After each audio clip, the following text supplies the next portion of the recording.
is Notsam Wrestling. Introducing your host from New York, here is Sam Roberts.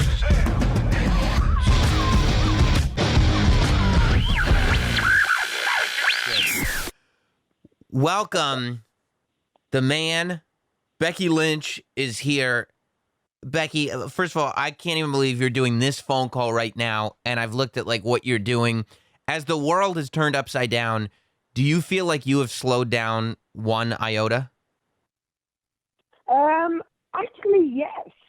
Yeah, a little bit, but in the best possible way. I think sometimes you're so busy going and that you don't really get a chance to think about everything that's going on, and it gives you a second to kind of sit back and get a little bit more creative and think of well, when things like this are happening, what can you do to adjust? How can you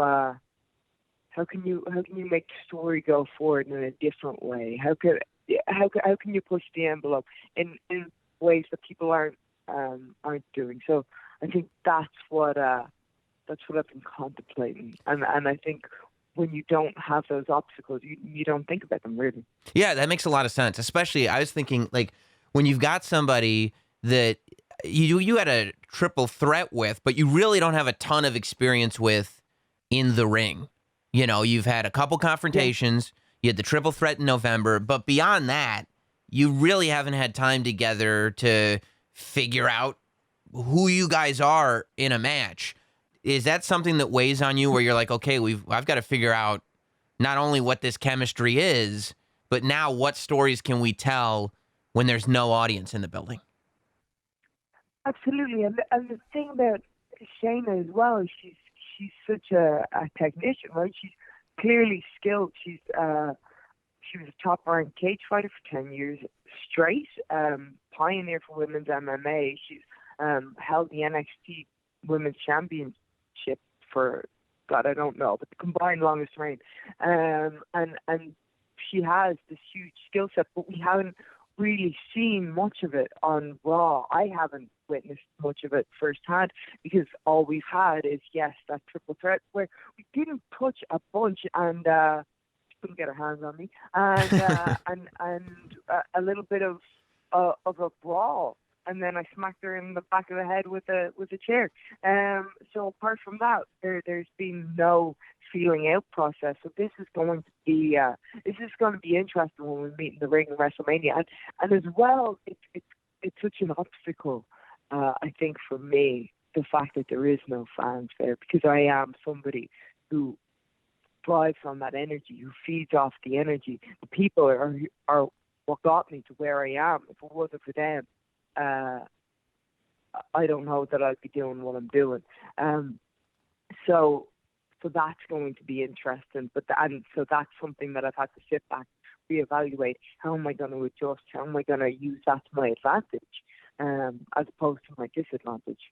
Yeah. What was it like when you first stepped in the ring on Raw for an empty arena promo? Because you're right. I mean, I think that you and your whole style has been kind of reacting to and giving the fans something to react to. Like there's that kind of relationship, and that's why I feel like you've been able to maintain for the last year, since last year's WrestleMania, on this level where the fans haven't turned on you. Like they're still riding with you pretty much on the same level that they were when you were the underdog who just needed this opportunity.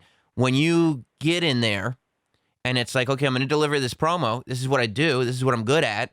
But now there's not an audience. So, I can't drop a line and have the audience either laugh or go, ooh, or cheer, or whatever it is. Like these catchphrases that you've kind of mastered, you can only assume that they're working at home, right? Yeah, and that's the hope. And I think that's why you've got to be a little bit more focused in and really think about what your message is and what you want to get across to the people. What are the nuances that you want people to pick up on? And you have to really think about that, and you have to be zeroed in and remember that even though there's nobody in the audience there's millions of people watching at home, and that need a little break and that need an escape, and if you can give them that message, it does require a whole different a whole different set of concentration, because we are used to riffing off the crowd and, oh, okay, that worked, that didn't work, that's all right, they're with me on this, okay, maybe they're not with me on that, okay, maybe we need to adjust here. So now we're really just going on instinct of, okay, what do we feel is right?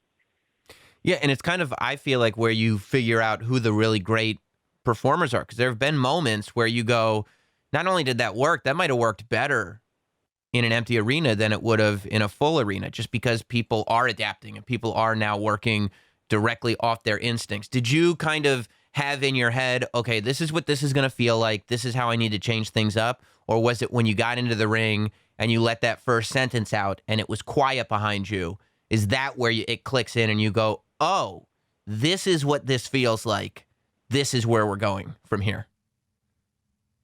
So I think I've had a bit of an advantage because, well, first of all, I came from the independent circuit, where you're used to performing in front of nobody. Right. I've done matches in front of 7 people, and it's been as quiet as if there is nobody, really nobody in the crowd. Maybe sometimes those 7 people, it's worse because you can hear everything that they are saying. And, but maybe they're not so good things. I think that helped as well. I also think, I got my degree in acting.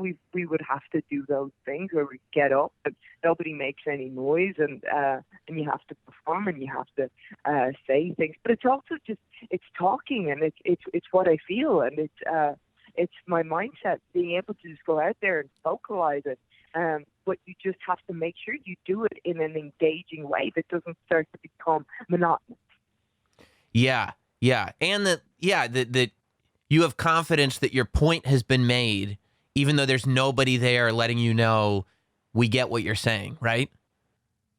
Yes, yeah. But hopefully, I hope the points that I'm making are intelligent and articulate enough that people get them, whether there is a crowd there or not. Yeah, I mean, it's interesting because I feel like it makes it so that storytelling becomes even more important than ever before, man. right? So that you're watching, yeah. I'm watching at home, and I'm going, okay, now I'm really, it's not just energy that I'm watching. I'm getting sucked into what's being said. I'm listening to the stories being told, and now I really start to figure out motivation, and I really start to figure out the whys in all this. Exactly, and that's the most interesting part of any story. It's all about the nuances. That's what people tune into any show for. It's the nuances, and the nuances of story is what keeps coming back. So the more we can keep telling that and keep doing that, the better. I was thinking about, the ability that all of you really, especially now, but it's just part of the way WWE works, the ability to kind of go with the flow and change on the drop of a dime and just figure out what are today's set of circumstances and how are we going to work with those. And it made me think about like a year and a half ago, before last year's WrestleMania, when everything changed a week before Survivor Series, when you had this match that was at the time going to be the biggest match of your career with Ronda Rousey. It was, I think, one of the first times that people were going into a pay-per-view going, it's a women's match, and that's the match that I want to see the most. And it got canceled at the last minute because of injury. But it ended up obviously working out for the better because of what it ended up leading to at WrestleMania. Do you think, when you think back on that now, like a year and a half later, do you think if you had had that match at Survivor Series with Ronda in 2018, I guess, do you think WrestleMania would have been the same last year? Oh, that's a good question.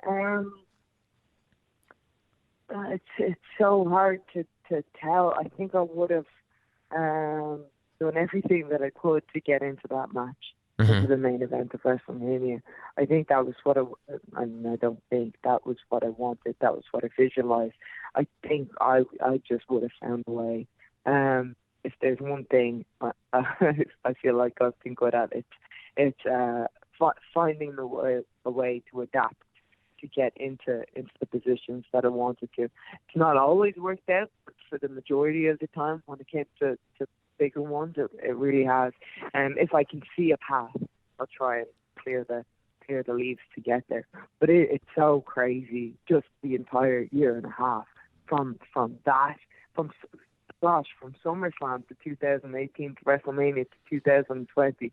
What a difference, and a lot of things that have happened, but so interesting. But it's all about adaptation and survival, and that's what humans are so great at.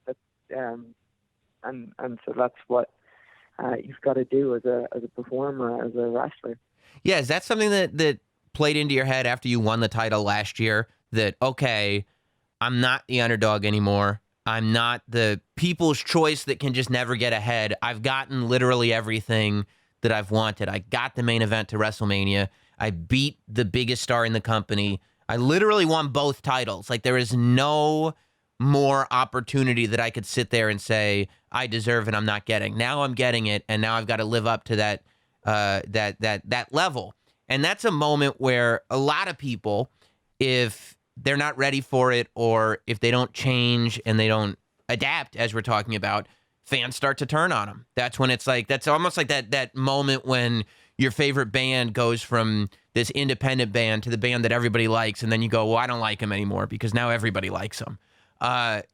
Did you think to yourself over the last year, I have to keep changing, I have to keep people on their toes because otherwise I'm going to lose them? Oh yeah. Yeah. All the time. And so that's why with everything, it's like, okay, how do you tell this story? Or, it's who you've been in the ring with. Why is it different?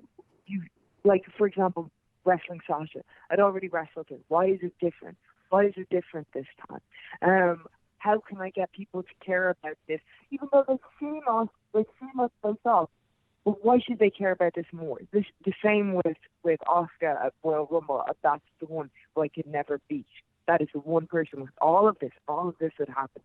The Asuka's the one person I could never beat. And what do I have to do to change, to adapt?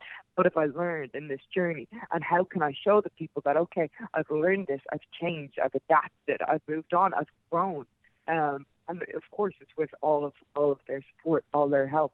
And I think a lot of that is listening and knowing your audience, but also that knowing that people are entitled to change their opinion, and they might turn on you, and they might you might not be for them anymore. They might want somebody fresh. They might want somebody new. And knowing that that's okay, that can't be your reasoning for adjusting what you're doing. It has to feel right, and it has to feel like, okay, is this where I am going? Is this the purpose that I want to follow? And is this the story that I want to tell? And you have to think of, okay, there's the people who love me, and they're going to love me whatever I do, and let me serve them. What is the best way that I can entertain them instead of the people that are going to hate me? How can I entertain them? How can I make them love me? That's just silliness. You're not ever. That's like chasing after the boy who's just never gonna like you. You know what I mean? It's like, how can I change me so he'll love me? It's just not gonna happen. He's just not that into you. You know what I mean? So I think you kind of have to keep thinking of, okay, what do my fans want? What do they want to see? How can I serve them best? I think that's the best way to put it. Yeah, and there are some times where you have to go to wrestlers and you have to look at them, and I know you want the fans, but they're just not that into you right now. They're just not that into you. They're just not that into you. It's not you. Yeah, it's not. It is. It's they them. Just want somebody else. That's all. There's nothing you can do about it. Yeah. Do you have a favorite match, moment, story, anything in the last year that you feel like, since winning the title, like that is something that I'll put up on the metaphorical mantle? I think there's been like 3 or 4. I think I was really proud of the match at Hell in a Cell with Sasha. beat the hell out of each other. Creative, told a different story. And then when it came to and Natty at SummerSlam, wrestling her in her home country, and not really having a lot of time, and both of us being fan favorites. How do you make people care about this without getting bored? And a submission match is always hard, because there's no pinfalls, there's no false finishes in that regard of the 1-2 big kick out. Oh no! So it's that was tricky, and that was a challenge, and I was really proud of that match too. And then Asuka just finally getting to beat her, and then we had a match on Raw, the match before Shayna Baszler came and bit a big chunk out of my neck. That was 3 segments, and I think we had because we hadn't worked together a lot, right? And I think you just saw we both adapted and learned each other's bodies a bit better, and were able to put on a better match and have a hell of a fight by the end of it.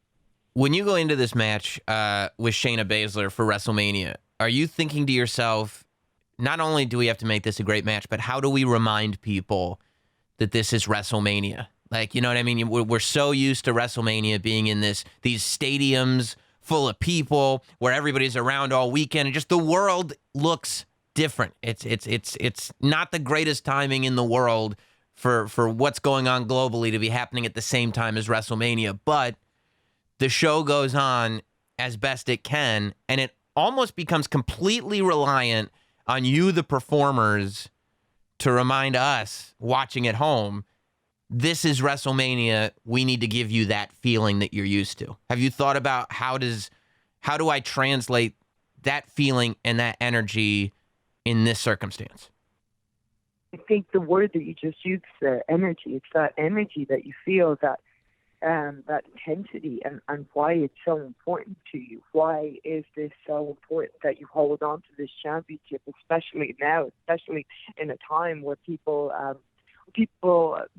need something to be excited about, and something to look forward to. And the fact that we're able to still give them WrestleMania is very exciting.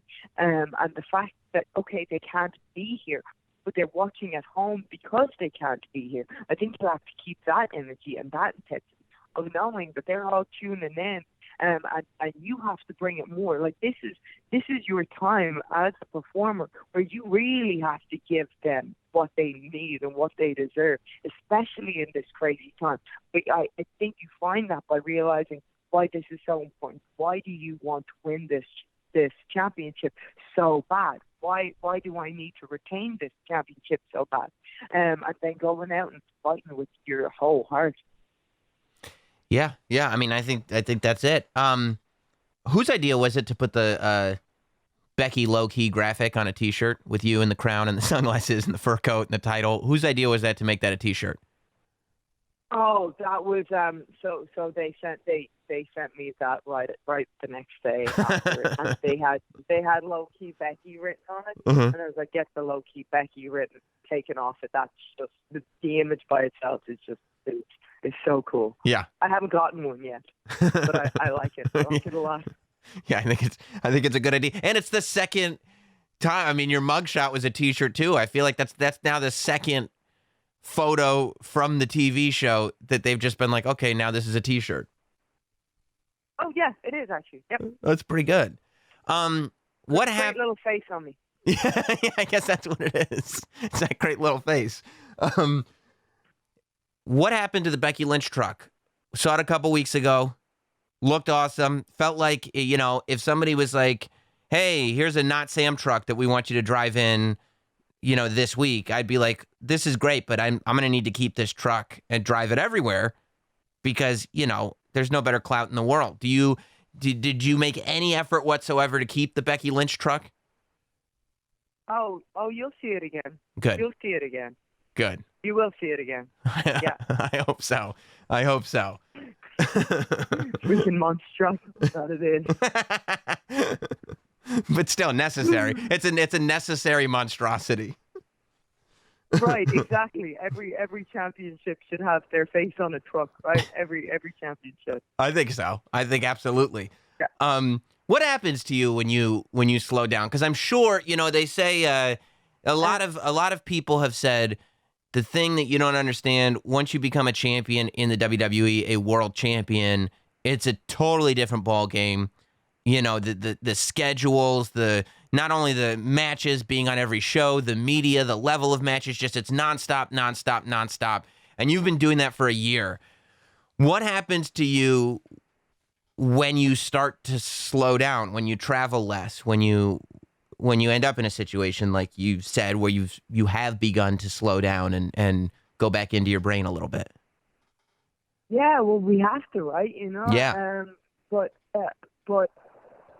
it's probably one of those things where it's painful at the beginning, but it's so what you need. It's so good because you get so busy doing that you never get to sit and be and sit with yourself and okay, how are you feeling?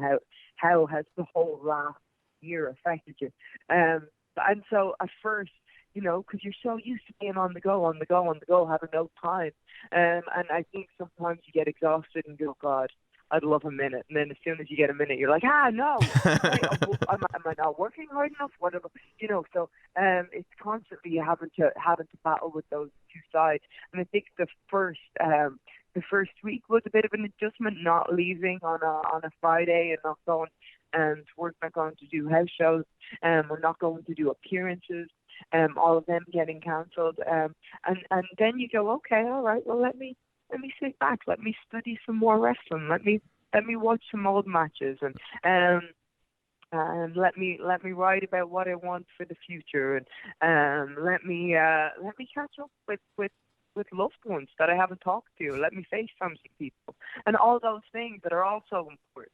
Yeah. That sometimes you can feel like you neglect when it's all go, go, go. And so it really has. It's been cool that I've gotten to be able to be at home and cook. I'm a good cook. So hey, being able to cook every meal and that's something that we don't get to do, as well. So it's the little things like that I think you start to appreciate. Because you know that you can't. There's nothing you can do. Right. Like, because I feel like you can often get that antsiness when you think, oh, what should I be doing? What should I be doing to work harder? When the answer is, look, at the moment, really, you can do this, you can study, you can whatever, but apart from that, sit your ass down and drink a cup of tea, Yeah. And remember, like, the thing about being a superstar is that you forget you're a human being sometimes. And every now and then you got to start being a human being again. And then you can pull out the superstar card after that. Yes. Yeah. Which is not for too long, Right. Put your cape back on. Before I let you go, I need to know, what did you say to Byron Saxton in the ring? You were the first person that got to speak to him, I feel like, after he took a swift, and I mean swift, nut shot from Stone Cold Steve Austin and then a stunner. And I watched that, and I saw you right before you took the beer. You looked down, and I'm assuming you said something. Did you say something to Byron? I said sorry about you. sorry about you. Sorry for all that's going to happen. And then who knows what I said or did after that? Because I was chugging so many beers. Yeah, no, that's right. Well, look, WrestleMania is going down. It's Saturday and Sunday, 2 nights. It's the first ever WrestleMania that's 2 nights. Do you have a preference? I mean, after main eventing WrestleMania, do you still have in your head, I want to go on last? Now that it's 2 nights, does it matter which night you're on? Do you have a preference where Becky Lynch and Shayna Baszler lands on the card? Or is it just a scenario where you want to steal the show? It's just a scenario where I want to steal the show and have a good fight and retain the title. That's all I want to do. I just want to go out there and make people forget about what's going on in the world, have a good fight, and walk out of there still the World Women's Champion. That's what I want. Shayna Baszler, Becky Lynch, Saturday, Sunday, WWE Network, free for new subscribers. WrestleMania, man. It's whether you feel it or not, you will by the weekend because it's WrestleMania and nothing can take that away from us. Thank you so much, Becky Lynch. Thanks, son.